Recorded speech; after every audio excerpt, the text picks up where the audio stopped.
Live here. Live! But we don't have to necessarily know what that means. What's the someday of blank? I don't there's know a that we reason want to- this story happens now. Ladies and gentlemen, the movie writes itself. Ooh.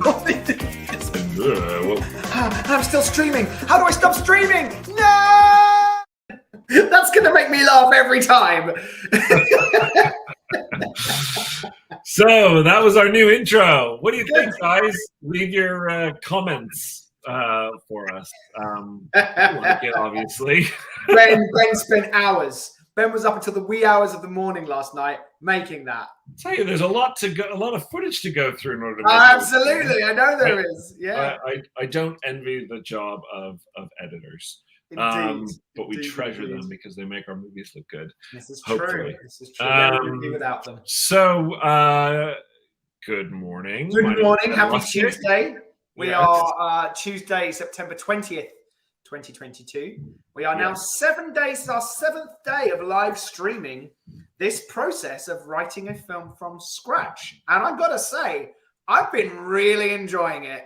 It's fun. It's very fun. I mean, writing is fun, right? It can be. It can be. But yeah, no, this has been really, really great. And for everyone else, I've got a thing. Just there we go. I'm just gonna do that. There we go. That's better. Less distracting. All right.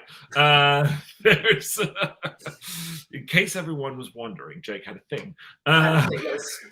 Some gentle sunlight dappling on me, but I was worried it was going to be distracting. I can't even remember what I was saying. Sorry. Day 7. Writing can be fun. And come to our YouTube page and subscribe, please, so that we can get our. Remember that when you subscribe, we can get a vanity link. Which sounds vain, but really it just means that we can just go youtube.com/Lustig Thornton, and it will let us be able to share this channel much easier with other people. And thank you for everybody who has been engaging. We've been talking about it a little bit on Twitter. We've been talking about it in various Facebook groups. So thank you so much for coming and joining us. That means a lot to us. And we hope that this is beneficial to you. I'm certainly finding it very beneficial. And again, I probably mentioned this yesterday, but doing it live or at some point doing it live just means that we are focused on what we're doing. So that's, I think, is probably the biggest takeaway for me is that when we're focused, we actually get through things really, really fast and really well. So cool. So speaking of, let's get to it. So let's get to it. Let's do it. Yesterday we really did great about going through some Act 1 structural things. We'll definitely get back to our structuring, which is going to help us continue build out our characters. But before we get to structuring, Jake, why don't you tell us about what you watched last night, and perhaps in a just kind of a small recap. Totally. So I watched the film Legion last night. For those of you who don't know it, it's a 2010 film starring Paul Bettany. And I didn't remember this. It's Adrienne Palicki in like one of her, she's like quite young in it. It's like early 20s. And we really like her. We've seen her in a bunch of things. We're like, oh yeah, we'd like to cast her in something someday. And anyway, the concept is, and it lives in similar spaces. It's really interesting. So it's pretty much entirely set in a diner in the middle of nowhere, where she works as a waitress, and she is pregnant. And you basically learn that she's pregnant with essentially Christ. She gives birth to this child on Christmas Day. The Messiah. Okay. The Messiah, someone who is going to save mankind and lead them to a better future. However, angels have been sent to kill her. Yes, angels! Because God is basically done with mankind. And even though he's aware that this child is coming, is like, no, just going to go and destroy them all. And it's going to be like another flood. It's going to be and although you don't experience it on screen, you learn that there have been big attacks going on places throughout the United States and throughout the world. I think they explored that a little bit in the TV show that followed, which I never saw, but I heard interesting things about.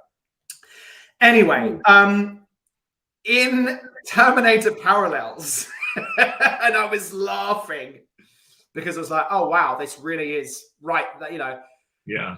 Paul Bettany arrives in a back street in Los Angeles. Right there. Okay. And the first thing he does is, you know, he cuts off his wings and then goes to a store and gets a bunch of guns. Never fully leads you to why he knows that's the case, but there's guns in this store. And then the police come and there's a bit of an altercation. And then one of the police gets possessed in this cool visual by what you think might be a demon at the start because it's got sharp teeth and black eyes. And you're like, oh, that's a really freaky image. And but later on you learn is actually an angel. And it's angelic possession rather than demonic possession. Oh, well, there's and there's I'm not sure if you remember this. I think it was in the trailer for it where there's this old woman in the diner and she goes all creepy. Yeah.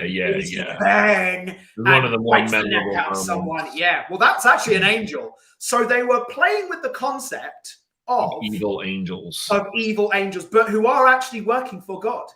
So again, it's the aspect of, you know, and ultimately Paul Bettany's character has gone against God's wishes by wanting to go and save and protect this child. Okay.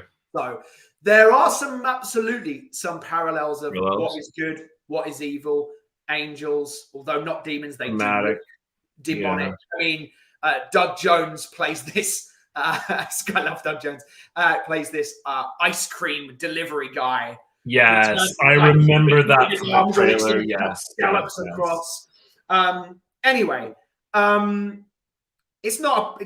I would say it's not a brilliant movie, but there's a lot of stuff that I like in it visually. There was a lot of, interestingly enough, a lot of talking and not a lot of action. It's very interesting to observe that a lot of what's going on are the characters talking about the difficulties in their lives and what's going on and how they can become better people, interspersed with these moments of action. But I mean, literally, I was like 45, like an hour in, going, when's the next big action moment going to happen? And you do have these moments that are big and exciting. You have the moment with the weird, creepy smaller movie. I don't think it had a very big budget. I don't think it had a big budget. I want to say it's probably, and I would be intrigued. Maybe we'll Google it in a moment, find out. Yeah. But it wasn't an enormous budget movie. But it did well with it, I think, because it was this single location. I think it worked well enough. But point being, wasn't really watching it for story elements, although just observing what story elements are there.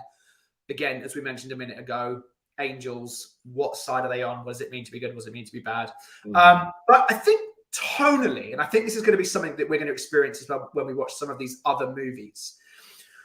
Naturally, when you deal with the elements of heaven and hell and demons, you are in horror movie territory.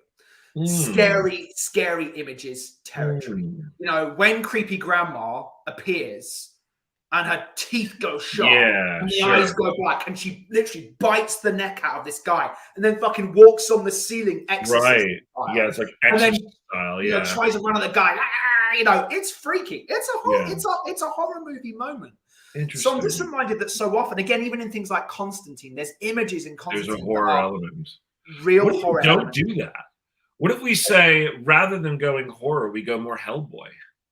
And that, I think, is interesting. Yeah. And so I guess that's kind of the conversation is, what do we do? What do we do with it? I haven't been thinking of this as a horror movie at all. I've been thinking of it as an action movie. I've been thinking more Matrix. You know, with the demons being more Smith and his you know, whatever the agents. Agents, yes. That's kind of been the tone in my mind. But it was interesting yesterday because even when we were talking about when our demon character looks in the mirror, what does she see and what does that look like? You know, because there's the Hellboy version, which is a bit kind of cartoony and comic book. Yeah, I probably wouldn't go that. You know, and again, I love Hellboy. Me too. I love the. Yeah, I mean, I haven't seen the newest one, but the Del Toro ones I loved. Absolutely.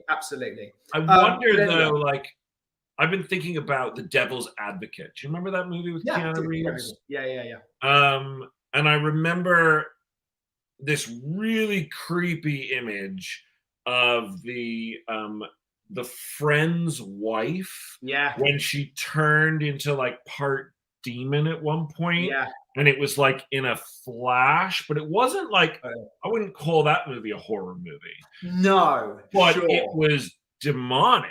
Yes. And so I think there's a way to do something cool visually that isn't too horror, but also like, you know, the tone is going to be set not necessarily just by the visuals. It's going to be set by Of course.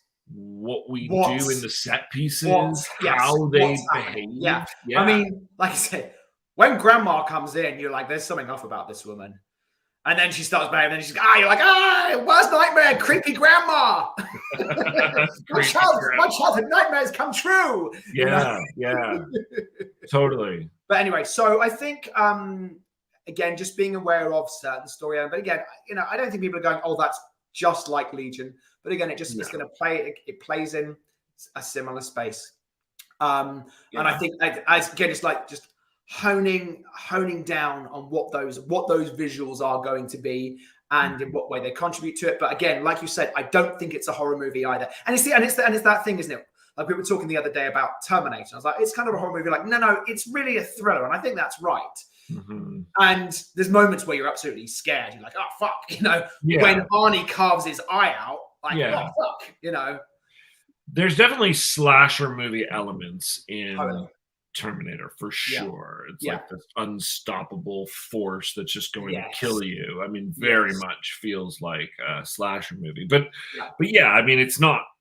I wouldn't say Terminator is scary. No. You know, and yet there's moments where I get scared. I mean, that we were talking about the other day. Tension, you know, totally. When it's in Act 3 when the Terminator is like coming down the hallway and they're trying to close the door and he's like coming and you're like, oh, they're going to close the door in time. You know, it could absolutely be Michael Myers or Freddy Krueger on the other side of that door in that moment. Yes. Yeah. Sure. Anyway, so again, I'm glad I watched it. It was good to reconnect with even just the kind of visual nature of it, and see what inspires something else. So there you go. Cool, great, awesome. Well, I have not watched Constantine yet, but I will this week. So we can talk about it one of these days this week. I think so. Let's talk about the next step in our macro structure, and we can go back and revisit Act 1 in a minute, and we can open up our page. But before we do that, we're about to enter Act 2. We left off basically saying that the transition into the extraordinary world for our hero Sam is the set piece whereby the demon shows up, tries to kidnap her, and the other demons show up trying to rescue her, and we don't actually know who's good or bad, and she doesn't know who's good or bad, and I think that's going to be really fun to play with. And ultimately, though, as we then break out of that, our demon is going to be successful. They're probably going to have to kidnap Sam in a way that is relatively not the way you want to start your relationship with someone that you're going to end up being friends with. But there's a way at some point now in our next sequence, in our next kind of 15 minutes or so, where they're going to have to agree to keep going on this together. I hear that. And it's interesting. So I just watched The Old Man, which I loved and highly recommend. And I'm going to give a spoiler. I hate spoilers, but it's been out long enough. If you haven't watched it, sorry. No, Jake, you need the spoiler. Everyone else, just, pause your volume or lower your volume for just a second. But in The Old Man, he's forced to kidnap this woman who he has a relationship with, doesn't want to hurt, doesn't... but at the same time, like, she's not going to go with him. He knows her life is in danger. He knows the people coming are worse than him. And so he throws her in the back of the car.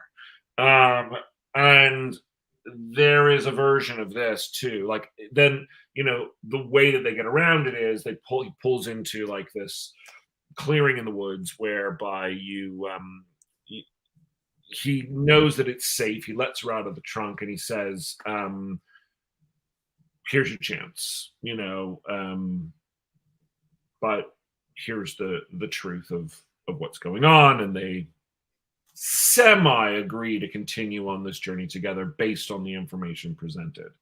In Terminator, it's pretty clear that Arnold is a worse choice than Reese. So she's going with Reese. She doesn't understand what's going on. She doesn't necessarily trust Reese, but at the same time, the worse option is back there. In this, it's a little tricky because I hear that. Yeah. How do we know? Well, okay, I'm going to rewind. Does our demon know at this point that the end goal for the Celestials is to kill her? That's what I wrote down on my pad. Right. So, and it comes down to I wrote down demon desire line. God has plans for her. So when the angel comes to Charlize Theron and says, we want you to go and get Samantha Connor and bring her here, she says, why? And all that Angel Gabriel says is God has plans for her. She does, and we were talking about... And this is the bargain. Say again? And this is basically, so this is the bargain we're willing to make. Yes. Okay. So, because I think that helps. Because that's a twist. And it helps us, yes, and then it gives us that twist. And it also gives us a clear definition of who we think is good and who we think is bad. Yes. So at the beginning, even though Sam doesn't know who's good or bad, we do, at least from the perspective of the fact that our demon is working for the good guys. Completely. Yes. Completely. Yes. So then that gives us, new information gets revealed later on. Oh, holy shit, you're the Antichrist. I don't go knowing that you're the Antichrist at the end of Act 1. We don't know that either. That then is revealed, and then even more, oh, and actually they're trying to kill you, and you're bringing me there. Oh, no, holy shit.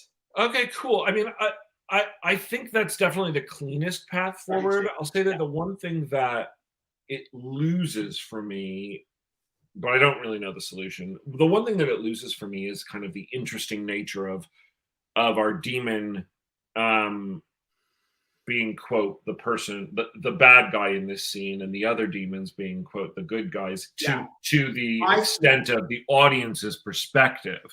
But I think we lose that because I think it's messy, and I think that it would be hard to understand.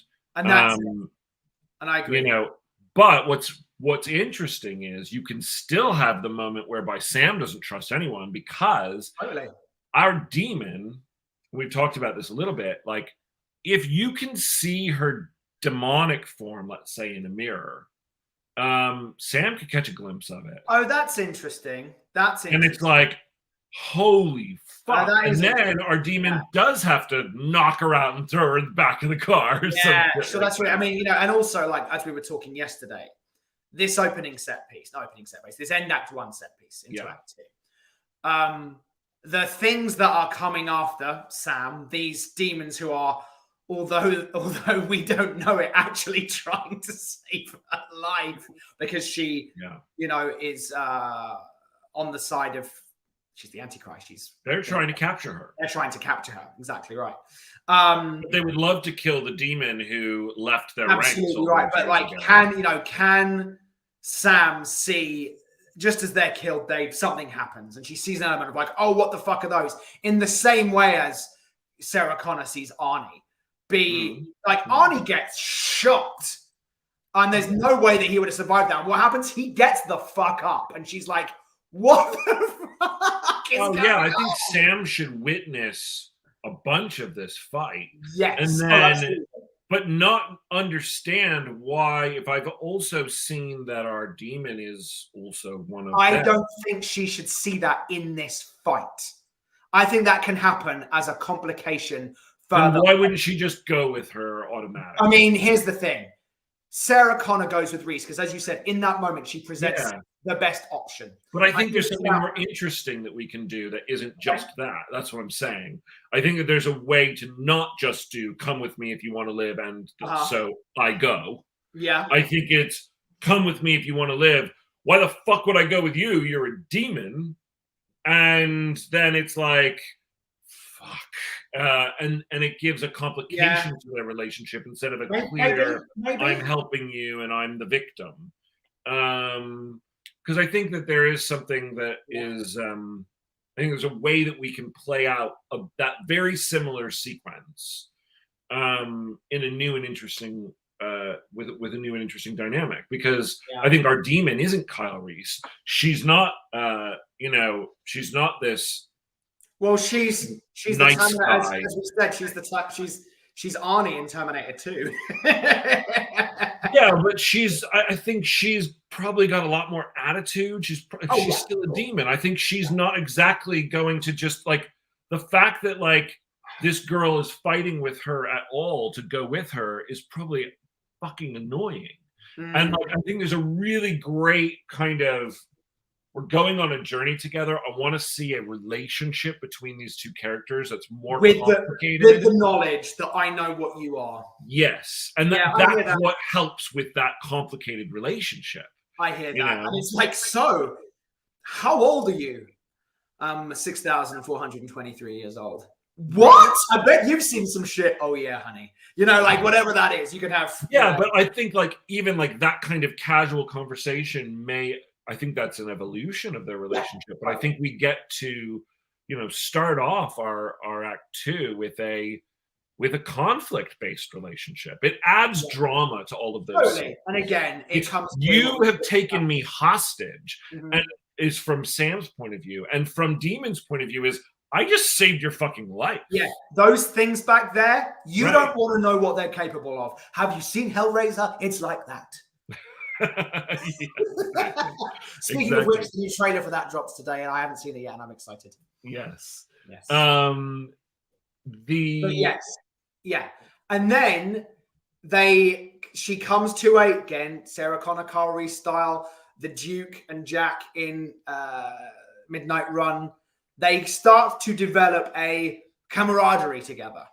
Yes, over the course of all of Act 2, so that by the end of Act 2, when shit hits the fan and we think we're going to lose, and the twist is revealed that they have a bond that is beyond what they were. Absolutely. It's interesting because while both of their journeys clearly start in Act 1 and end, with their final moments in Act 3, their joint journey together as a unit is really all of Act 2. I mean, that is the evolution of their friendship, going from an antagonistic relationship of you kidnapped me, and the other side of I just tried to save your life and you almost ruined my chance of getting what I want. And now we have to work together to both get what I want and get what you want. And then the discoveries that they make along the way that will make that even more complicated. Right. This bond. I was thinking, just as we were just talking that through, and again, this is just kind of pulling out and going, what's the structural nature of this? When does that twist happen? Because part of me goes, that should be end Act 2. I've gotten you to a certain place, then only to discover, oh no, I've now grown to really like you. I'm now on your side. You're on my side. Then only to reveal that the person who's brought me here and that the job I've been given to do ends in this person's death. And in that moment is Sam then captured by the enemy and they start to do the set, whatever it is. Like that feels like that's one version of it, or it's the midpoint. Yeah, and that's what I was just thinking, which was because one of the things we've talked about so far is that we want to continually escalate the obstacles that are presented, and at some point even the Celestials are coming after them because the demon has deviated from their quest, and now both the angels and the demons want Sam. That doesn't work if we hold that off until the end of Act 2. That's true. That entire storyline would have to go. There just wouldn't be time for it.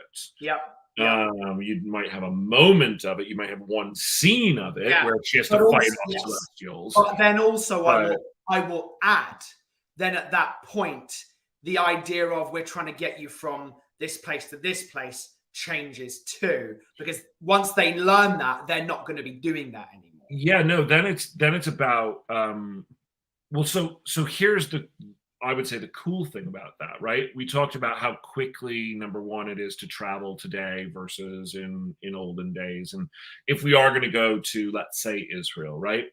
We could get to Israel in 2.1 and then find out through whatever means we decide we want to find out that she has now brought her to Israel only to ultimately have her be sacrificed at this holy site on, Mount wherever.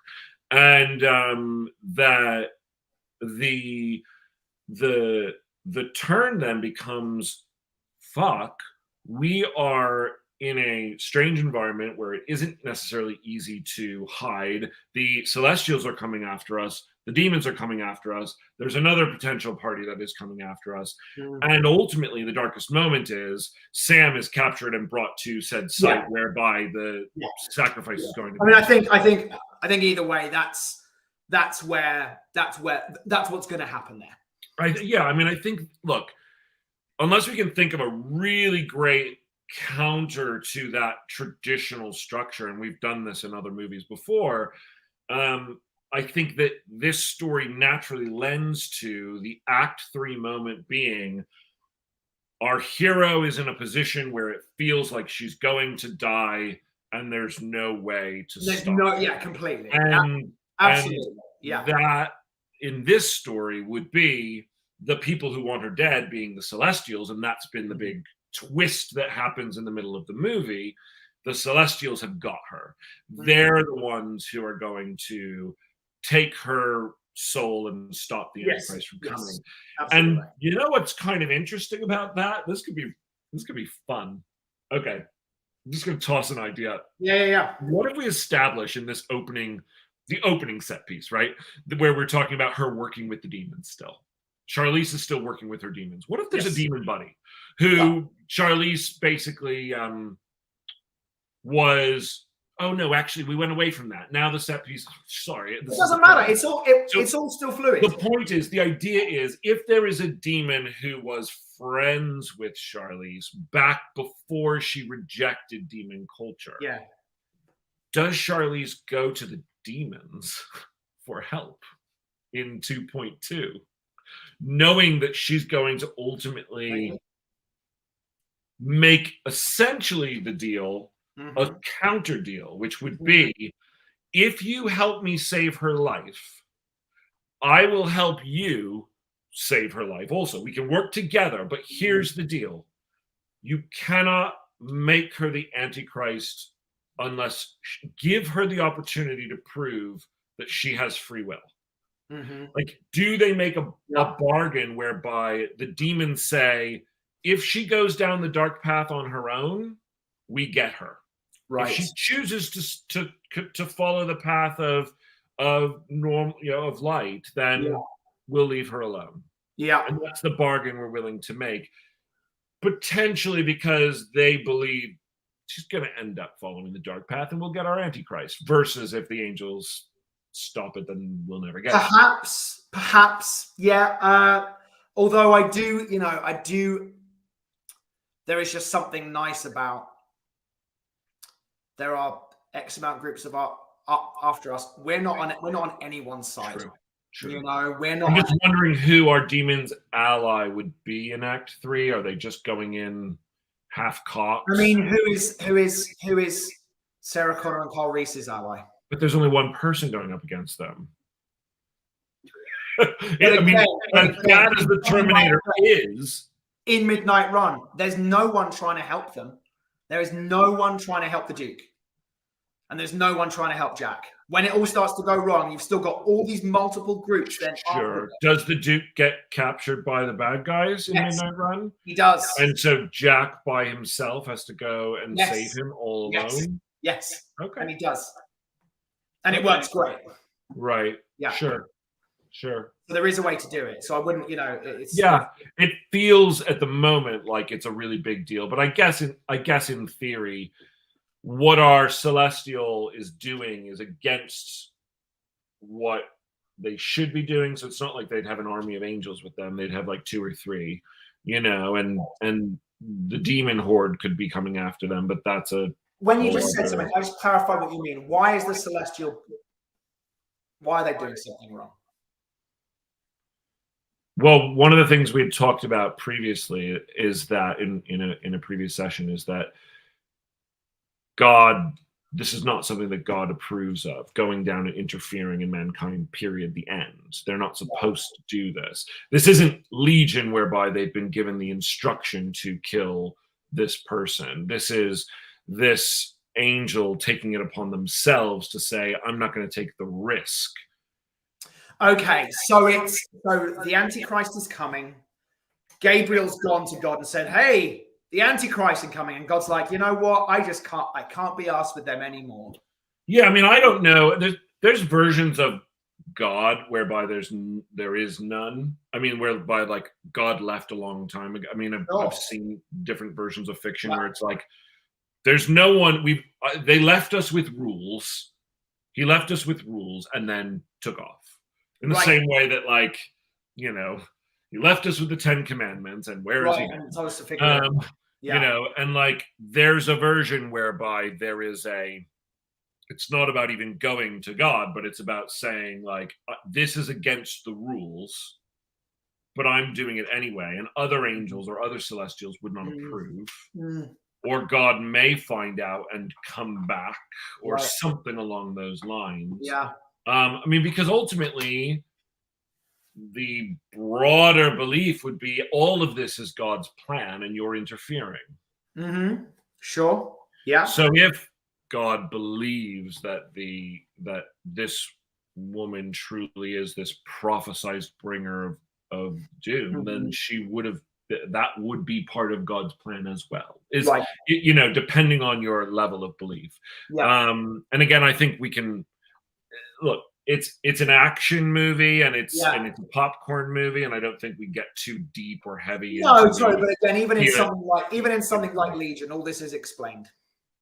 You go, oh, I understand that was you, and you're on that side, and that's what you've been told to do, and I'm on this side. This is what I think it's pretty simple to just say, like, you told the demon and the angel have a conversation, and they walk into a bar, and the demon goes, "Oh, please, we have to have the scene where she recruits him in a bar." An angel and a demon walk into a bar. Boom, done. Fantastic. Done. So, not what we pitched yesterday, so we'll have to figure that out. If we did have a bar, what would the bar be called? Oh, the Dirty Dog, of course. In every script that has a pub or a bar, we call it the Dirty Dog. It's one of our script in-jokes. Yeah.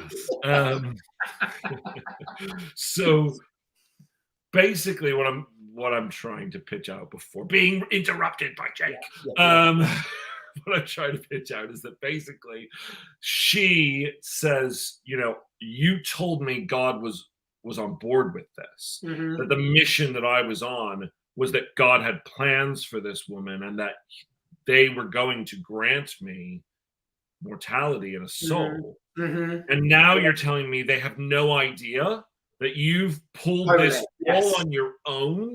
Like, that creates a really great absolutely conflict moment. Absolutely.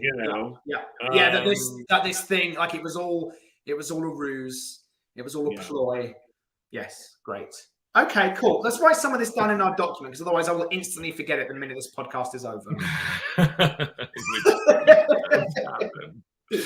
Which does happen. All right. So, what were you talking about 5 minutes ago? I don't know, but it was excellent. All right. We are sharing. Here we go. Okay. So we're in Act 1. We talked about this. Let's go quickly just so that we know what we're doing here. And other demons are coming to. Big fun set piece. I think what we were just saying is demon forces forces Sam to come with her, Yes. thus creating a conflict-based relationship. Yep. Starts. Then, and also what we said earlier was that Sam sees that demon is a demon, and he's scared by that, and it's freaky. Demon is a demon by catching a glimpse, or something, or something. Yeah, doesn't have to be perfect yet. And then, so 2.1, we're going to be kind of like on the road here. The demons, the demons are after us, as well as the police. Remember that from the other week we were talking about the police who think Sam has been kidnapped, and she kind of has. And then there's also a moment, and we said, maybe there's a fun biker gang. Yes. Biker gang obstacle or something like that. But eventually they get to Middle East. And there's going to be a point where Sam is on board with the plan. It can't be the whole time, I'm handcuffed in the back of the car.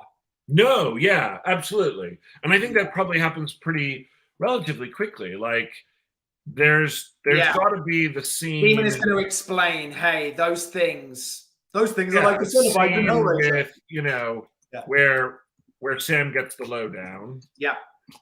But it's also not the but only what the demon knows. Oh, absolutely. And I guess here's a good So the demon knows what? Just that God has a plan for her? I think it can be as something as cryptic and grand as that. And that's why and I could kind of understand and so Sam is like, and that's why the demons are after you, and that's why again, it's like, how is this worded? Sam will defeat the Antichrist, or something like that.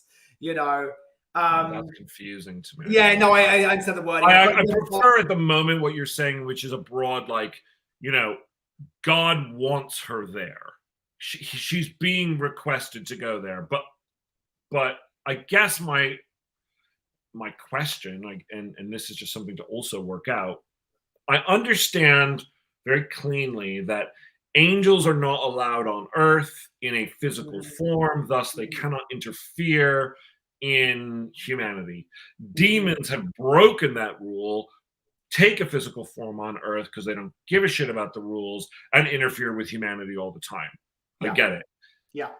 Why is it when our angel tells Charlize, God wants Sam on, Mount Sinai, in 2 weeks' time, and why doesn't Charlize go, so why don't you do it?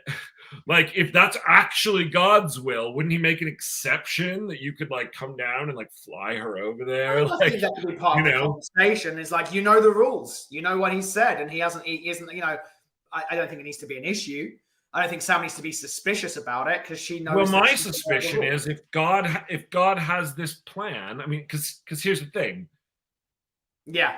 Why does he need me, a demon? Yes, totally. That's where my suspicion comes from. So wait a minute. You're saying that God needs me to do this for them? Why?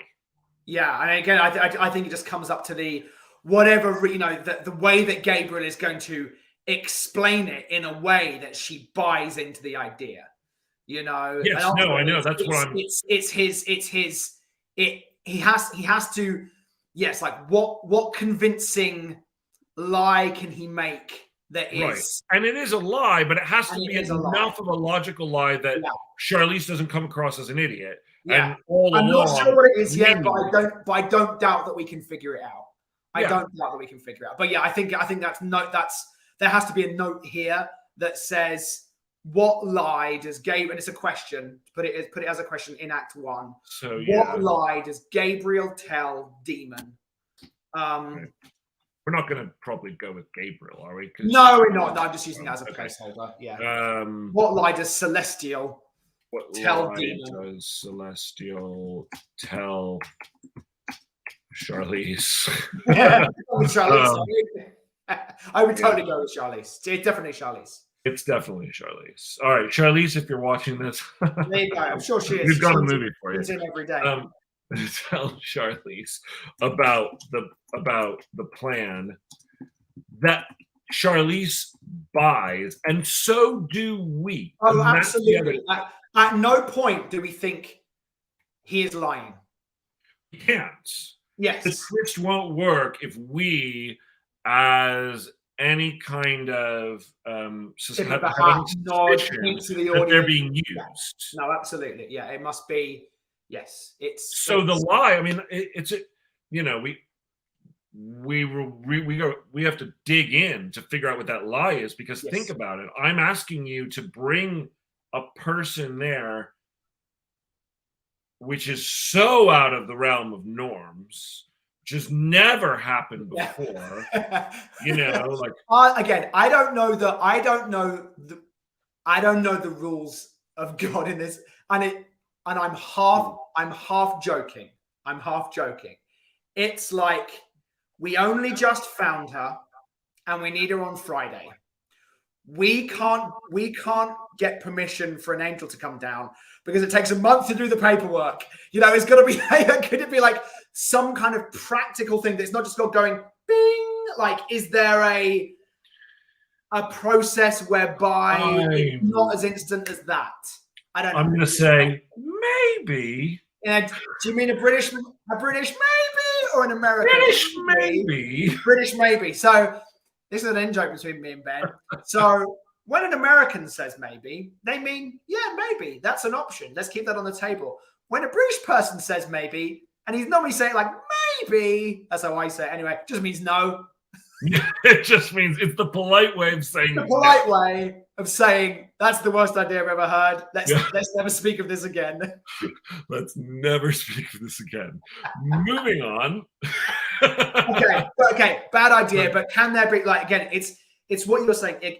It can't be as easy as God just going, go on next, Gabriel. It just can't be. There needs to be. And the thing is, if there's any sort of biblical ideas that are being relatively utilized, regardless of religion, whether it's Islam, Judaism, or Christianity, God has, with really important things, communicated with humanity, right? There have been moments.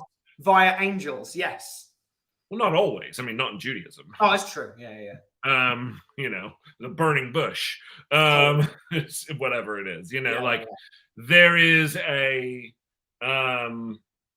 there might be angels in Judaism to a certain degree, but honestly, I'm not very versed in my own. As we've discussed in the past, you're the worst Jew ever. Kind of the worst Jew ever. Not actually, though. I do know I was bar mitzvahed, okay, but I actually don't remember a lot. So the point being, though, is that there has to be a reason that we, as the audience, and most importantly, Charlize, go, oh, that makes sense. Yeah. And we just let it go. Yes. And then the mission is the mission. And we don't even think about the Celestials from that point. They're going to discover, holy shit, you were lying at some point. Exactly. And that's going to be a hard thing to crack, because it needs to be believable to everyone. And Charlize has got to be smart. Charlize is not a dumb demon. She's a smart demon who escaped hell and has been living in a cabin in the woods for 100 years. With a dog. She's not one to be duped. No, so the fact that she does get duped is a big fucking deal. Yeah. Totally. Yeah. And we have to believe, as much as she believes, that, holy shit, I never would have in a million years thought that the angels would be using me to kill a human. Right. That's like not what happens. Yeah. So keeping that in the back of our of our creative mind. We need to Mm-hmm. think about that. That's a big idea that we need to land on. Yeah. But just continuing to go through this kind of midpoint, what we're saying at the moment is midpoint is going to be we learn of the double cross. Yes. And now both celestials and demons are after us because Charlize isn't going. Yeah. Now, again, I'm going to ask a question. I'm going to ask a character question. Yeah. So I learn at the midpoint that there's a double cross. Yeah. I've been led to believe that if I go and do this thing, well, that's different. At this point, I understand that you are actually the Antichrist. I think that's the first part of it. I understand that they believe she's the Antichrist. Sure. Okay. But yeah. I mean, there's no proof because it's not like she has superpowers. I don't know for certain. And I think that's the point of the movie, isn't it? That she's going to ultimately have the choice to not be the Antichrist. Yes. But again, it's like who has what knowledge? At the end of the day, yes, they believe that she's going that she has the potential to become the Antichrist. And Charlize picks apart that language and says, yes, the potential to become the Antichrist. It doesn't necessarily mean that you are going to become the Antichrist. Correct. Like, our future isn't set. Yes. Correct. So, but does she learn at that point that even God couldn't give her a soul? Because I guess my question is, at that point, what does she think the best thing for Sam is if it happens at the midpoint? Because she's going to go, oh, okay, the demons over here want to protect her. But she's going to become the Antichrist. Now, I have been a demon. I am a demon. That was my belief. I did revel in that. But something has changed in me whereby I don't want that anymore. And I don't want her to ultimately be part of that world, part of the underworld. Okay. Let's just drill down a little bit onto ultimately Charlize, and I think this must be true, that if either side gets what they want, it's bad for Sam. Yes, that is true. I think that has to be at the core of it, because let's say that what the Antichrist is a vessel for something really bad and really evil. You know, that you would become the vessel of Satan, whatever that might be. And that it's not going to be just her being there. She's going to, her life will be over and she'll become the mortal vessel on earth for the Prince of Darkness. Or if you go over there. No, it needs to be bad. Yes. It will establish that the demon's getting Sam to Charlize and also to Sam. And to Sam. Is definitely just as bad as dying. Absolutely right. Yeah. And so in one sense, you know, yes, the demons are trying to capture her, but so that she can become the vessel for the Prince of Darkness. Yeah, essentially. Totally. Yes. So when Sam as we know it will no longer be there. Right. So at the midpoint, what becomes the mission? Well, so here's a question, and I don't know, it might be interesting, is when the demon learns that when Charlize learns she's been betrayed, we've only had her and Sam together for about 30 minutes at this point. Mm-hmm. Does the demon go, fuck this shit, I'm out? And does Sam take the agency that she's never had in her life to go and get the demon to help protect her in some way? I just feel like it's, and my instinct is saying that it's too early at the midpoint to have this reveal happen. And again, born out of what you're saying about character, you know, it's like I feel that later on in the movie, towards the end of Act 2, beginning of Act 3, I would buy and believe that Sam is capable of that. But at the midpoint, I'm going, then what is your arc? What is your journey? What do you have left to accomplish if you're doing that at the midpoint?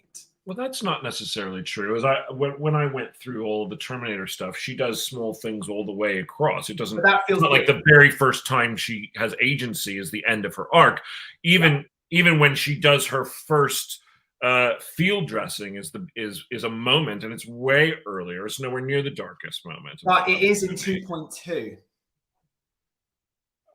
Field dressing and making of, and again, she's acting. No, the field dressing happens before the making of ammunition. They're under the bridge. But it's post. Is it under the bridge? They're under the bridge. Okay. When she's doing that, they've like gone into like they're not in the motel when she's sure. But point being, the point being is that there are small changes, and that she should be making small changes. But this feels like an arc that's just one scene, and all of a sudden, I agree. But this feels like a very big change. She's on her own. She goes to go and get her. Feels like I'm doing this big thing about saving my life. I don't know. Why can't it be? I can't. But hold on a second. Why can't the idea be that I can't do this on my own? I need you. I'm not enough. But that's the question. Do what? Doing what? Survive, find a new life, get out of here. Survival. At that point, So I've got to. But again, it's somewhat tricky, isn't it? Because again, in Terminator, I go, if you were off the grid and you could be away, and the Terminator were still out there, yes, they would still be out there, but you'd be off the grid in a way. Ultimately, we decide we have to kill the Terminator. With this, I'm not going to be defeating all of the angels and all of the demons. But we're not creating a world whereby they have a magic crystal ball and could just find Sam like that either. So being off the grid is exactly what I think that they could, in theory, do. I mean, there's a reason that our demon has been able to live in a cabin in the woods, and the other demons from hell haven't found her. Or that, I think we've talked about this before. It's like it gives angels way too much omnipotency to just be able to look down from heaven and see everybody and hear everything and know everything that everybody's thinking. And at the beginning, like we said, they don't know where Sam is. It's only when certain things have started to appear. Exactly. Sure. So I think that the idea is, help me. And maybe that's a conversation. What could I possibly do for you? And her say, well, I'll start over. But I can't do this by myself. I can't protect I'm not a demon. I don't have powers. If they show up, whatever. And this is only in the version whereby the demon abandons her, which is not necessarily the only way to go. It's ultimately the question is at the midpoint, when they discover this new information, how does that alter their course of actions? Right.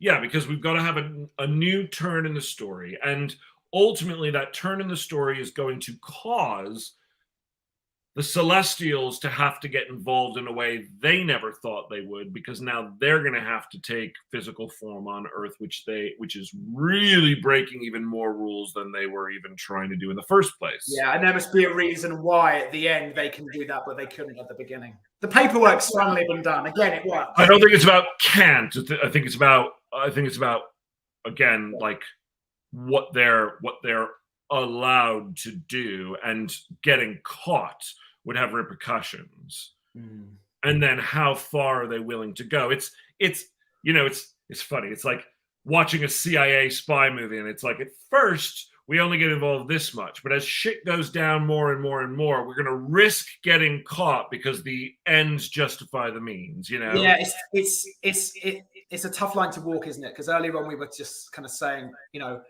if this person is the Antichrist, or has the potential to be the Antichrist, however we want to word it, why isn't God involved? And I liked what you were saying earlier. He's not been paying interest, but maybe this divine entity does start to pay interest in this part of the movie. I mean, maybe. My personal preference is divine entity is not. That's fine, but again, though, it just comes down to this aspect. Then, if it is like the CIA, what rules because we don't know. Imagine break them. Imagine the celestial realm is the fucking CIA, and our person is a rogue agent. there are bosses, there are other people who could strip them of their wings. There are consequences for the actions. Right. It doesn't have to be God. We don't have to have like this person doesn't need to be God's right-hand man. This person can be like, you know, special agent so and so who is working for you know, a rogue group who thinks that they know best. You know, who thinks they found evidence that this person is the this is a prophecy a lot of people don't even believe, but they believe because of X, Y, and Z, and we can actually create a kind of a fun backstory for this person. And in the end, part of the way that they lose is that maybe we even get their superiors who come and strip that person of their wings, sending them to hell, as we've talked in the same way, like, you know, in a Lustig fashion. Put that in the document here. Act 3, the villain angel, the villain celestial, however you want to call them. Faces the consequences. Yeah. Their actions. The angel boss comes down and rips him a new one. Yeah, rips him a new one, takes his wings, and sends him to hell. Something like that. Something like that. So again, I will say elements of Legion. In this particular version, you've got Michael, who is the angel who is going against God's will, and Gabriel, who is there to enact God's will. Sure. And ultimately, Gabriel kills Michael, and then Michael comes back because he's been sent back by God because he's done something good, and hurts Gabriel, but doesn't kill him because he's displaying mercy, which is something that Gabriel didn't display. So there's similar things. Just being aware of. I hear it, but we're really just talking about the final moment. We're not talking about like it's not a massive plot element. The plot element that exists, we would discover through our celestial. In fact, it gives us a great way to have a villain that's more active, because in 2.2, our celestial and his followers, whatever they are, you know, imagine them like Zod and his gang. That's what I'm thinking, right? Like our celestial is Zod, and he's got his two celestial fucking badasses, you know. And in 2.2, we get to know more about the fact that they are essentially a group of defectors against the rules, that they are followers of a certain belief. And actually it kind of sets it up for a sequel as well, if we kind of build out this mythology, because that means that there are other people who maybe are still up in the heaven realm that could have the same belief and could in theory come after Sam at some point in the future as well. Sounds good. So we're rapidly approaching the hour mark here. We are. Sometimes I feel like I just want to keep going. I know. Like, we get on this roll, and this is the thing. Like everybody watching, like Jake and I normally, our normal work schedule is like 9 to 5, religiously, like 5 days a week. And so when we get on a roll like this, we'll keep doing exactly this for like 6 hours. Oh, absolutely. In one day.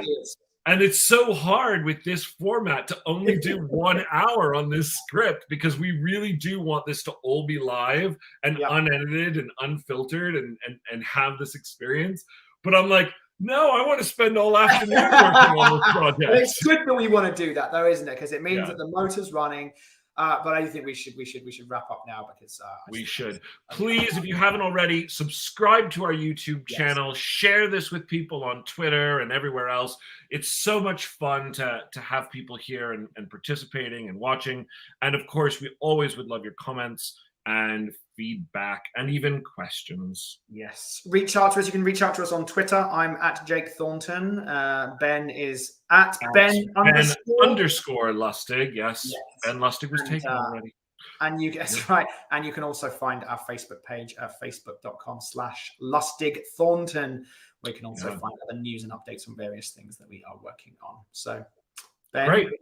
Awesome. We'll see everyone tomorrow at 11 a.m. 11 a.m. Yes, All right. Bye.